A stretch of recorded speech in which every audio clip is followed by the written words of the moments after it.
Good morning students. हम macro economics का सारा जो भी सिलेबस में आ रहा है टॉपिक्स कंटेंट सारा कंप्लीट कर चुके हैं। आज हम शुरू करेंगे आपकी second book which is Indian economy, जिसका न्यू चैप्टर जो कि है चैप्टर नंबर 8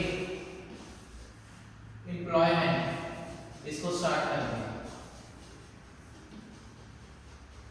अब देखिए इंडियन इकोनॉमी में आपके ज़्यादातर चैप्टर्स में जो चैप्टर्स के अंदर पिक्चर्स बनाई हुई हैं, ग्राफ्स बनाए हुए हैं, उनसे रेलिवेंट इंफॉर्मेशन लिखी हुई है। एक तरह की केस स्टडी है जिसे देख के आपने स्टडी करके खुद जवाब देने होते हैं।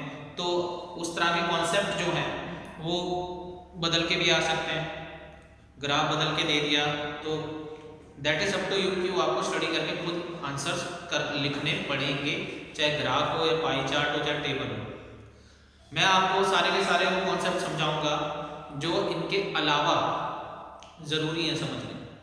ठीक है, तो सबसे पहले इस चैप्टर में आपका जो पहला कॉन्सेप्ट हम पढ़ेंगे वो पढ़ेंगे वर्कर्स क्या होता है, हु आर वर्कर्स। और देखिए किताब में हमने क्लियर बताया हुआ है, बुक में भी लिखा है worker is an individual who is engage in some productive activity. Since production means value addition, we can also define worker as an individual who is engaged in the process of value addition. Simple बात है, वो इंसान जो किसी productive activity में जुड़ा हुआ है, प्रोडक्टिव एक्टिविटी में जुड़ा हुआ है, एक्टिविटी में जुड़ा हुआ है उसे वर्कर कहते हैं। ठीक है, प्रोडक्टिव एक्टिविटी कुछ भी हो सकती है, बैंकिंग की सर्विस हो सकती है, आर्मी की सर्विस हो सकती है, इंश्योरेंस सर्विस हो सकती है, टीचिंग सर्विस हो सकती है, हॉस्पिटल की सर्विस हो सकती है। तो जो भी इंसान जो भी किसी प्रोडक्टिव एक्टिविटी में जुड़ा हुआ है उसे वर्कर कहा जाता है। ठीक है, उसके बाद वर्कर भी कई तरह के होते हैं। तो सेकंड पे हम आते हैं types of worker, types of workers.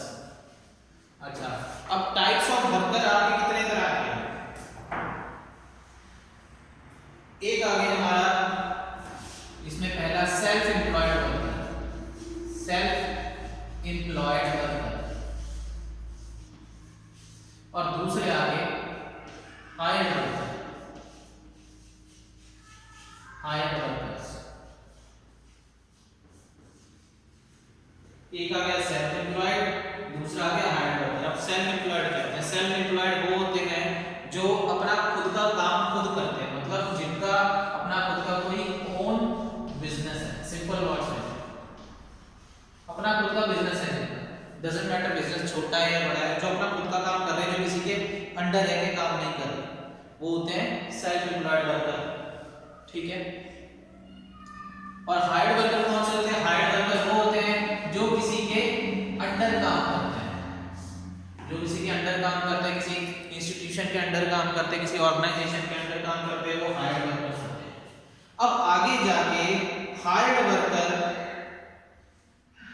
भी दो पार्ट में डिवाइड हो जाते हैं। हायर्ड वर्कर जो है, हायर्ड वर्कर्स भी आगे जाके दो पार्ट में डिवाइड हो जाते हैं। इनके दो पार्ट कौन से हैं? एक आ गया कैजुअल वर्कर और एक आ गया रेगुलर वर्कर,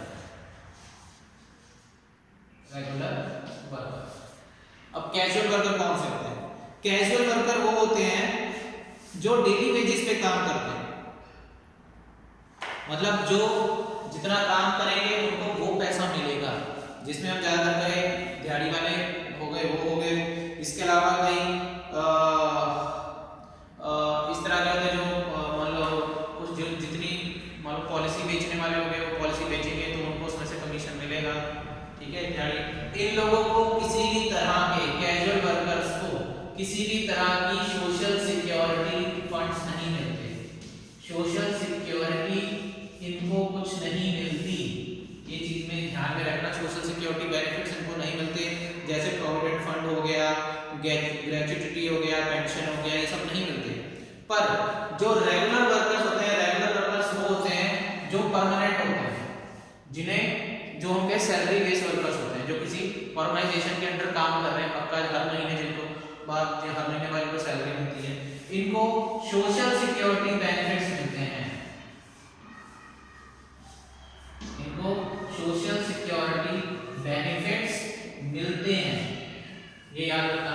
जैसे प्रोविडेंट फंड हो गया, ठीक है, उसके अलावा पेंशन हो गई, ट्रैवलिंग अलाउंस हो गया, ये सब चीजें इनको मिलती हैं। तो पहली कॉन्सेप्ट हमने क्या पढ़ा, वर्कर क्या होता है, types of worker, self employed worker, hired worker. और हायर्ड वर्कर भी आगे दो पार्ट में डिवाइड होते हैं, कैजुअल वर्कर और रेगुलर वर्कर। इसके बाद आगे हम पढ़ेंगे लेबर सप्लाई और लेबर फोर्स क्या होता है। अगला कॉन्सेप्ट आ गया हमारा labour supply. Labour supply, what is labour supply, and उसके बाद लेबर फोर्स। लेबर फोर्स क्या होता है, लेबर सप्लाई फिर लेबर फोर्स। अब ये होता क्या है, लेबर सप्लाई क्या है, refer to amount of labour that the worker are willing to offer corresponding to particular wage. You may be able to work 10 hours a day but willing to work only 6 hours as a day's particular wage. Labor supply thus is measured in terms of man hours for workers. We consider 8 man hours equal to 1 man day. It is always estimated to relation to wage. दूसरी तरफ labor force क्या है? It refer to, on the other hand, refer to the number of workers actually working or willing to work. It is not related to wage rate.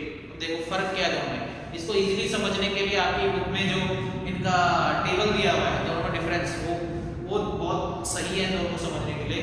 लिखा labour supply, उसमें labour supply क्या है, refer to supply of labour, कि कितनी labour available है corresponding to different wage rate, अलग अलग wage rate पे।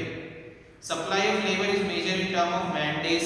ऑब्वियसली एक मैन डेज का मतलब होता है 8 घंटे का पीरियड होता है। सप्लाई ऑफ लेबर 8 घंटे की, 8 घंटे कितने लोग 8 घंटे काम करने के लिए मौजूद हैं अलग अलग डिफरेंट वेजेस पे। और लेबर फोर्स क्या है, refer to number of person actually willing और willing to work, is not related to wage rate. फिर सप्लाई ऑफ लेबर के बारे में बताया, supply of labour can be increase और decrease even when number of worker remain constant, because supply of labour is measured in term of man days, person days और 1 day referring to 8 hours. जबकि labour force का because it is measure in term of number of person, size of labour force increase decrease only when the number of person actually working और willing to work और increase और decrease. अब देखो क्या है supply, क्या है लेबर सप्लाई, कि कितने लेबर एक्चुअली पूरे के पूरे मार्केट में मौजूद है, अवेलेबल है, ठीक है। और लेबर फोर्स क्या है, लेबर फोर्स वो है जो एक्चुअली काम कर रहे हैं, एक्चुअली वर्क कर रहे हैं या वर्क करने के लिए रेडी हैं, ठीक है, जो एक्चुअली काम कर रहे हैं, काम करने के लिए रेडी हैं, लेबर फोर्स है। और सप्लाई, लेबर सप्लाई क्या है, कि इतने लोग मार्केट में हैं, काम करना चाहते हैं, नहीं वो नहीं, इतने लोग हैं मौजूद, ठीक है। अब अगली चीज इसके बाद आपके बुक में दी गई है वर्क फोर्स क्या होता है। इसके बाद अगला आ गया वर्क फोर्स। वर्क फोर्स क्या, refer to number of person actually working and does not account for those who are willing to work but not working. अब लेबर फोर्स में कौन से थे, जो एक्चुअली वर्क कर रहे हैं और जो विलिंग है वर्क करने के, दोनों थे, ठीक है।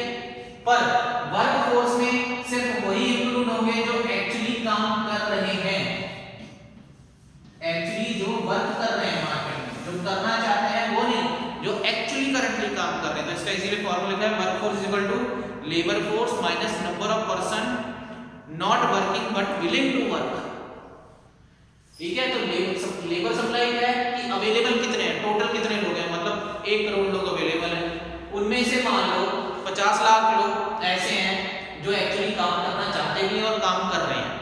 अब 50 लाख में से 30 लाख ऐसे हैं जो सिर्फ काम करना चाहते हैं, तो वर्क फोर्स होगी 30 लाख, लेबर फोर्स होगी 50 लाख और लेबर सप्लाई होगी 1 करोड़।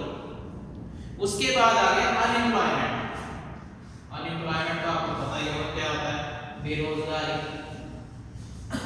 अब अनएम्प्लॉयमेंट में क्या लिखा है इन्होंने? The above concept help to estimate of unemployment, number of person unemployed as under number of person unemployed is equal to labor force minus workforce। Unemployed कौन से होते हैं? अनएम्प्लॉयड एक्चुअली उन्हें कहते हैं हम जो काम करना चाहते हैं पर उन्हें काम नहीं मिल रहा, मतलब दोस्त who are willing to work पर उन्हें काम नहीं मिल रहा। तो इसीलिए इसका फॉर्मूला इन्होंने क्या बताया है कि टोटल जो लेबर फोर्स है, लेबर फोर्स, अब देखो लेबर फोर्स में दोनों आ जाते हैं, जो काम कर रहे हैं, जो काम करना चाहते हैं। तो लेबर फोर्स में से हम क्या करेंगे? माइनस, लेबर फोर्स में से माइनस किसे करेंगे? जो एक्चुअल वर्क कर रहे हैं, एक्चुअली वर्किंग। तो जो बच जाएगा वो कौन से बचेंगे? जो काम करना चाहते हैं पर उनको काम नहीं मिल रहा, वो हो गया अनएम्प्लॉयड। फिर अगला आएगा participation rate. Participation rate, participation rate, participation rate क्या है? लिखा है refer to the proportion of population that is actively engaged in process of production or the process of value addition in the country. It is workforce population ratio and estimate as under। इन्होंने कहा है वो proportion population का जो productive activity में लगा हुआ है या कोई कंट्री को जो वैल्यू ऐड दे रहा है, वैल्यू ऐड कर रहा है, मतलब जीडीपी में अपना हिस्सा दे रहा है, वो पार्टिसिपेशन रेट होती है वर्कफोर्स की। अब ये कैसे निकालते हैं? इसको निकालने का फॉर्मूला क्या है कि जो हमारे पास टोटल वर्कफोर्स है, याद रखना वर्कफोर्स आएगा यहाँ पे, टोटल वर्कफोर्स कितने में से? टोटल पॉपुलेशन में से, टोटल पॉपुलेशन इनटू 100। मतलब क्या है कि देश की जितनी आबादी है उसमें से कितने लोग काम कर रहे हैं उसको इंटू करके, इंटू 100 करके निकाल देंगे। तो ये हमारी क्या है कि इतना परसेंट या इतनी रेशियो जो है प्रोडक्टिव एक्टिविटी में पार्टिसिपेट कर रही है, जीडीपी में अपना शेयर दे रही है। ये आपकी बुक से मैं एक चीज पढ़ के इसीलिए सुनाई है ताकि आपको एक्चुअली समझ आ जाए लैंग्वेज क्या बताई गई है बुक में, ठीक है। तो आज की वीडियो में हमने क्या करा है, तो आज हमने कॉन्सेप्ट किया वर्कफोर्स क्या होती है, प्रोडक्टिव एक्टिविटी में जो लगे हुए लोग वो वर्कर्स कहलाते हैं, सॉरी वर्कर्स कहलाते हैं। वर्कर्स के बाद वर्कर्स कितने तरह के होते हैं? सेल्फ एम्प्लॉयड और हायर्ड वर्कर्स। हायर्ड वर्कर के आगे दो पार्ट में डिवाइड होते हैं, कैजुअल और रेगुलर वर्कर। इसके बाद हम आगे लेबर सप्लाई क्या होती है? लेबर सप्लाई की टोटल कितने लोग मार्केट में अवेलेबल है काम करने के लिए, और लेबर फोर्स कितने लोग एक्चुअली काम कर रहे हैं और कितने काम करना चाहते हैं। वर्कफोर्स में वही आते हैं जो एक्चुअली काम करना चाहते हैं। और फिर अनएम्प्लॉयमेंट में लेबर फोर्स में से हम एक्चुअल वर्कर्स को निकाल देते हैं, तो जो बच जाएंगे जो काम करना चाहते हैं पर उनको काम नहीं मिल रहा, वो हमारे कहलाते हैं अनएम्प्लॉयड पर्सन। और पार्टिसिपेशन रेट की टोटल पॉपुलेशन में से कितनी आबादी जो है वो काम कर रही है जो इकोनॉमी की प्रोडक्टिव एक्टिविटीज में पार्टिसिपेट कर रही है, उसका जो रेशियो निकालते हैं उसे कहते हैं participation rate. So that was all in today's class. इसको ये कॉन्सेप्ट को अच्छी तरीके से पढ़िएगा, बहुत इजी है ये। बाकी तो जो चैप्टर्स में ज़्यादातर आपके ग्राफ डायग्राम दिए हुए हैं जिनको देख के आपने कुछ स्टडी करके बताना है सारा का सारा एग्जाम में, क्योंकि ज़रूरी नहीं वो वही आएगा जो बुक में दिया, बदल के आ जाते हैं। सो यही कुछ कॉन्सेप्ट है जो आपको ध्यान में देने, जो मैं आपको कराता जा रहा हूँ। सो आज ये कॉन्सेप्ट किया है, इसको अच्छे तरीके से एक बार प्रिपेयर कर लीजिएगा। Thank you.